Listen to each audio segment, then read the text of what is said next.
السلام علیکم ورحمۃ اللہ۔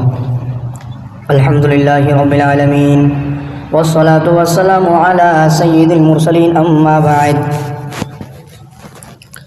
باب کراہت الحلف فی البیع وان کان صادقا، سودا کرتے وقت قسم کھانے کی کراہت کا بیان اگرچہ وہ سچا ہی ہو۔ عن ابی ہریرہ رضی اللہ عنہ قال سمعت رسول اللہ صلی اللہ علیہ وسلم یقول الحلف منفقۃ للسلعۃ ممحقۃ للکسب، متفق علیہ۔ حضرت ابو ہریرہ رضی اللہ تعالی عنہ سے روایت ہے کہ میں نے رسول اکرم صلی اللہ علیہ وسلم کو فرماتے ہوئے سنا کہ قسم سودے کے زیادہ بکنے کا سبب ہے لیکن کمائی کی برکت مٹانے کا ذریعہ بھی ہے، بخاری و مسلم۔ سلعۃ کے معنی سامان اور سودے کے ہیں، نفاق کے معنی رواج اور کثرت طلب کے ہیں۔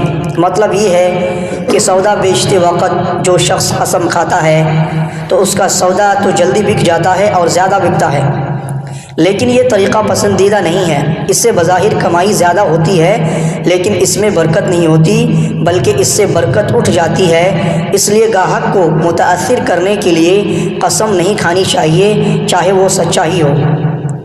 عن ابی قتادہ رضی اللہ عنہ انہ سمع رسول اللہ صلی اللہ علیہ وسلم یقول ایاکم وکثرۃ الحلف فی البیع فانہ ینفق ثم یمحق۔ حضرت ابو قتادہ رضی اللہ عنہ سے روایت ہے، انہوں نے رسول اکرم صلی اللہ علیہ وسلم کو فرماتے ہوئے سنا سودا کرتے وقت زیادہ قسم اٹھانے سے بچو، اس لیے